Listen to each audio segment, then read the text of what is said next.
ఒక గ్రామానికి సరైన స్కూల్ లేదు, ఒక గ్రామానికి వైద్యం లేదు.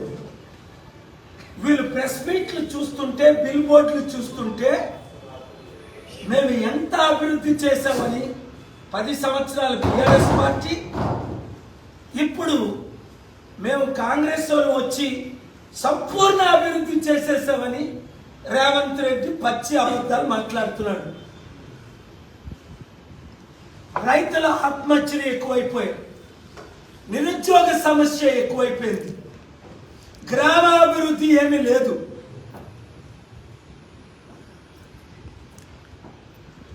కనీసం ఉచిత విద్య, వైద్యం అన్నది మానవ హక్కులు, అవి కూడా లేవు. కలిసి చేద్దాం, అద్భుతాలు చేద్దామని కాంగ్రెస్ పార్టీ ఢిల్లీలో, తమ్ముడు రేవంత్ రెడ్డి ఇక్కడ గ్లోబల్ పీస్ సమిట్ పెడదాం, లక్షల కోట్లు వస్తాయి, అప్పు తీర్చుదాం, అభివృద్ధి చేద్దామన్న రేవంత్ రెడ్డి 5 సార్లు కలిసి మాయమైపోతున్నాడు, కనిపించటం లేదు. ఎప్పుడూ గొడవలే ఈ సంవత్సరం అంతగా. ఒకరోజు రైతులతో గొడవ, వేడి లేయిస్తాడు. ఇంకో రోజు సర్పంచులు వస్తే అరెస్ట్ చేయిస్తాడు. ఇంకో రోజు నిరుద్యోగులు ఉద్యోగాలు ఇవ్వండి అంటే అరెస్ట్ చేయిస్తాడు. ఇంకొక రోజు మాకు పరీక్షలు పోస్ట్ పోన్ చేయించండి అంటే లాఠీ చార్జీలతో కొట్టిస్తున్నాడు. ఒక సదాం హుస్సేన్ లాగా, ఒక కదాఫీ లాగా, ఒక డిక్టేటర్ అయిపోయాడు తమ్ముడు రేవంత్ రెడ్డి. చట్ట విరుద్ధంగా సొంత చట్టం పెట్టి జీవో 482 బిల్డింగులు, నోటీసులు ఇవ్వకుండా అనేక బిల్డింగులు. తమ్ముడు బిల్డింగులు కోల్చలేదు. 482 బిల్డింగులు, 50,000 కోట్లు విలువైన. నేను కోర్టుకెళ్ళి కూల్చినందుకు కోర్టుకెళ్ళి ఈయన చట్టవిరుద్ధం పనులు చేస్తున్నాడని 5 సార్లు ఆర్గ్యూ చేసి కోర్టులో ఆర్డర్ తీసుకొచ్చాను, తెలంగాణ కోర్టు. ఏమని? there is a due process. First you have to identify the illegal act. Second you have to give the notice. Third you have to give the time for them to respond. There is a law in Indian Constitution, Article 14, equality. నువ్వు తమ్ముడు బిల్డింగ్లు కోల్చుకుంటా, Nagarjuna building ఎలా కూల్చావు? కేటీఆర్ బిల్డింగ్లు కోల్చుకుంటా, Nagarjuna building లాంటి 482 ఎలా కూల్చావు? మీ Ponguleti Srinivas building, Reddy form హౌస్లు కోల్చుకుంటా, ఇతరుల form హౌస్లు ఎలా కూల్చావు? Article 14 violation. నిన్నెవడు కాపాడలేదు.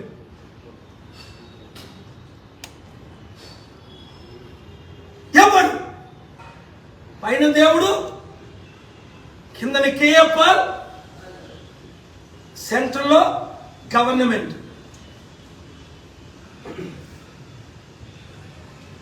అదే మనం ఫోకస్ చేస్తుంటే తమ్ముడు, ఏ పార్టీకి ఈ సంవత్సరం అయింది నువ్వు ముఖ్యమంత్రి అయ్యి, నేను నీకు మద్దతు ఇచ్చా.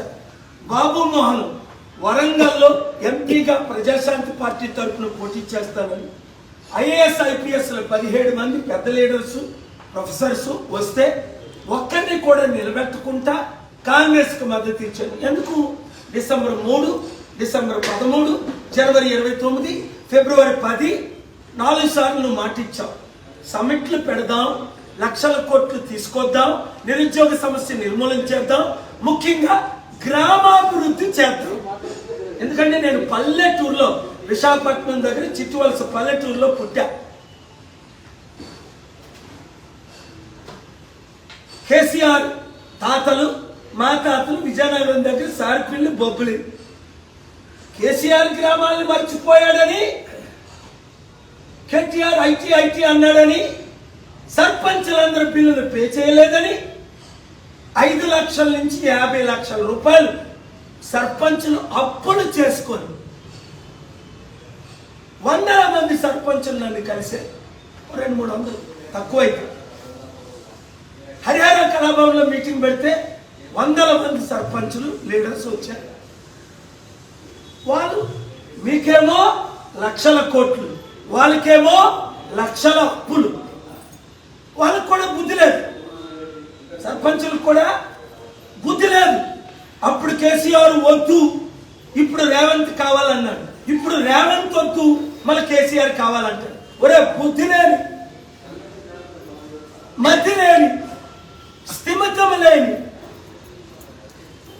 సర్పంచులు ఇంక ఉన్నారా? ఉంటే బయటికి రండి. వాళ్ళు దొరలు అంటారు. వాళ్ళ దొరలా దొంగలా? 7 లక్షల కోట్లు అప్పు చేసిన కేసీఆర్ కుటుంబం గజ దొంగల. రేవంత్ రెడ్డి వచ్చి ఇప్పుడు RR tax, Revanth Reddy tax అని ఎన్నో కంప్లైంట్లు వస్తున్నాయి. బాధతో మాట్లాడుతున్నా.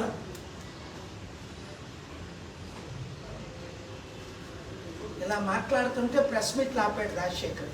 58 ప్రెస్ మీట్, కేసులు పెట్టాడు, చంపాలని చూశాడు. చంపగలిగాడా? ముక్కలవుతావు, నీ ముక్కలు దొరకవని దేవుని శాపాలు పెట్టాడు. ఎందుకు? దేవుడు పంపగా వచ్చాను నేను. ఎవరి కొరకు వచ్చాను? తెలుగు ప్రజల కొరకు. తెలంగాణ ఆంధ్రుల ప్రజలు 15 కోట్ల మంది ఉన్నారు. దేశాన్ని ఎన్టీ రామారావు శాసించాడు, పివి నరసింహరావు శాసించాడు.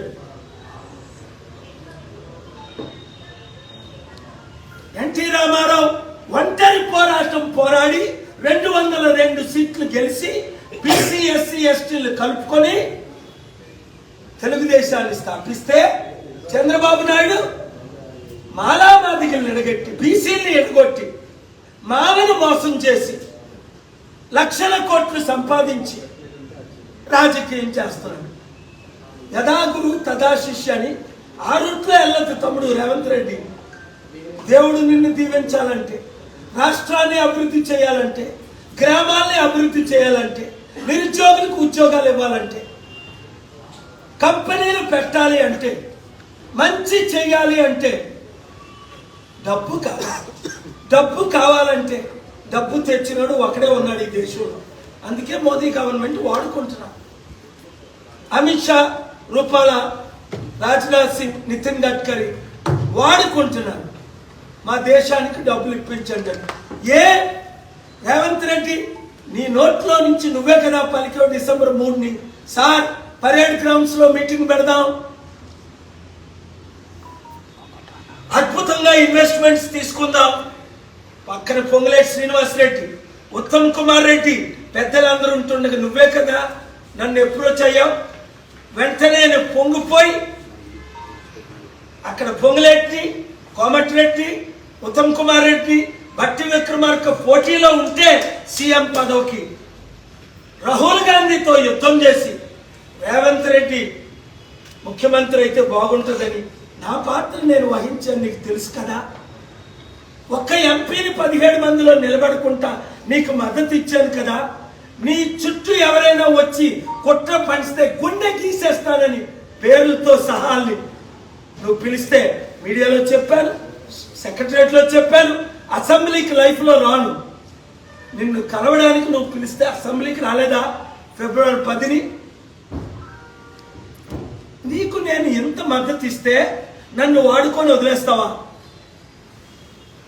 దేవుని శాపానికి గురవుతావా? ఇప్పుడైనా మార్పు చెందితే మన ఇద్దరం కలుద్దాం. సెంట్రల్లో మీ సోనియా గాంధీ, రాహుల్ గాంధీ, ప్రియాంక గాంధీ నేను ఒప్పిస్తా. ఇప్పటికైనా 35 రోజులు ఉంది. జనవరి 30ని పరేడ్ గ్రౌండ్ లో సమిట్ పెడదాం. లేదా నువ్వు చాలా పవర్ఫుల్ అనుకుంటున్నావు కదా, రాజశేఖర రెడ్డి కంటే 100 రెట్లు తక్కువ, కేసీఆర్ కంటే 1000 రెట్లు తక్కువ. కేసీఆర్ పార్టీ పెట్టి దేశంతో పోరాడి, సోనియా గాంధీతో, బీజేపీతో పోరాడి టిఆర్ఎస్ ని గెలిపించాడు. ఆయనే ఇప్పుడు 0 అయిపోయింది. ఎవ్వరు పదవి శాశ్వతం కాదు. ఎంత పెద్ద జగన్మోహన్ రెడ్డి సోనియా గాంధీని ఎదుర్కొని 151 సీట్లు గెలిచిన జగన్మోహన్ ఇవాళ ఏమయ్యాడు? రోడ్లు పాలయ్యాడు. జైలు పాలవుతున్నాడు, కష్టాల్లో ఉన్నాడు, ఆదుకుంటున్నాను. కష్టాల్లో ఉన్న వాళ్ళందరి కొరకు మంచి మాట్లాడుతున్నాను. కనుక రా తమ్ముడు రేవంత్ రెడ్డి, ఈరోజే కలుద్దాం రా. నేను ఒక ఫాదర్ ఫిగర్ని నీకు, వయసులో పెద్దోడిని, అనుభవంలో పెద్దోడిని, ప్రపంచంలో పెద్దోడిని, దేవుని దూతను. నువ్వు పలకట్లేదు కనుక నిన్న కాల్ చేశాను. జైపాల్ రెడ్డి ఫోన్ ఎత్తుతాడు, ఆపేస్తాడు. మొన్న కాల్ చేశాను, అటు మొన్న ఏమన్నాడు, సార్ అసెంబ్లీ అయిపోగానే రాత్రి కలుద్దాం అన్నాడు. సామ దాన వేద, ఇది వార్నింగ్. దండాపాయం దేవుడు ఇస్తాడు, ప్రజలందరూ చూస్తారు.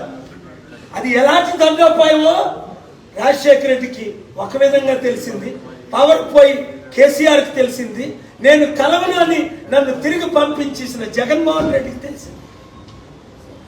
అందరికనే బీజేపీ కాంగ్రెస్ నేతలు కలుస్తున్నారు. కనుక ఈ మెసేజ్ నువ్వు తీసుకొని వచ్చే సోమవారం నేను ఇదే హాల్లో సర్పంచుల కొరకు వస్తున్నాను. డిసెంబర్ 30. ఇప్పుడు కొంతమంది సర్పంచులు వచ్చారు. మీరు సర్పంచులైనా చేయలేదండి? ఎంతమంది వచ్చారు? Thank you. వచ్చే సోమవారం వస్తాను నేను. 10 గంటలు 11 గంటలు లంచ్ పాలు. ప్రతి సర్పంచ్ని పిల్లలు 100 రోజుల్లో అభివృద్ధి చేసే బాధ్యత నాది. మీరు బీఆర్ఎస్ తరఫున ఇంత ముందు నిలబడ్డారు, కాంగ్రెస్ తరఫున నిలబడ్డారు, అప్పులు పాలయ్యారు. అవునా కదా? 100 రోజుల్లో మీ జీవితాలు మార్చేస్తాం. జనవరి 30 గెలిచిన వారికి మాత్రమే మద్దతు. ఏంటి ఇస్తాను? ప్రతి ఒక్కరికి ఉచిత విద్య, ఉచిత వైద్యం. ముందు 100 రోజులు మీ గ్రామ సమస్యలు ఏమున్నాయో తీసుకొని రండి. మే 10వ తారీఖు లోపల ముందు 100 గ్రామాలు చేసి చూపిస్తా. మీ బంగారు తెలంగాణ అవలేదు కానీ మీ బంగారు గ్రామాలు చేసి నేను చూపిస్తా. నన్ను నమ్ముతారా? గొర్రెలేమో గొల్లోని నమ్మకుంటే కషాయాన్ని నమ్ముతుంది. మీరు ఆ ఇతర కషాయాన్ని నమ్ముతారా? మీరు రెడ్లైనా నాకు ఇబ్బంది లేదు. ఈవెన్ రేవంత్ రెడ్డి మొన్న కోమటిరెడ్డి ఆహ్వానించాను ప్రజాశాంతి పార్టీలో. ఎందుకు? సంవత్సరం అయింది, నల్గొండ అంతా నాశనం అయిపోయింది. రోడ్లు లేవు, ఊర్లు లేవు, తిండి లేదు, పెన్షన్ లేవు, ఇల్లు లేవు, ఇందిరమ్మ ఇల్లు లేవు, సోనియా గాంధీ ఇల్లు లేవు, ఏమి లేవు. అన్ని వాగ్దానం. కోర్టులో ఇంత చేసామని చెప్పుకోరు, అన్ని అబద్ధాలు. 1,00,000 కోట్లు అప్పయింది ఎక్స్ట్రా.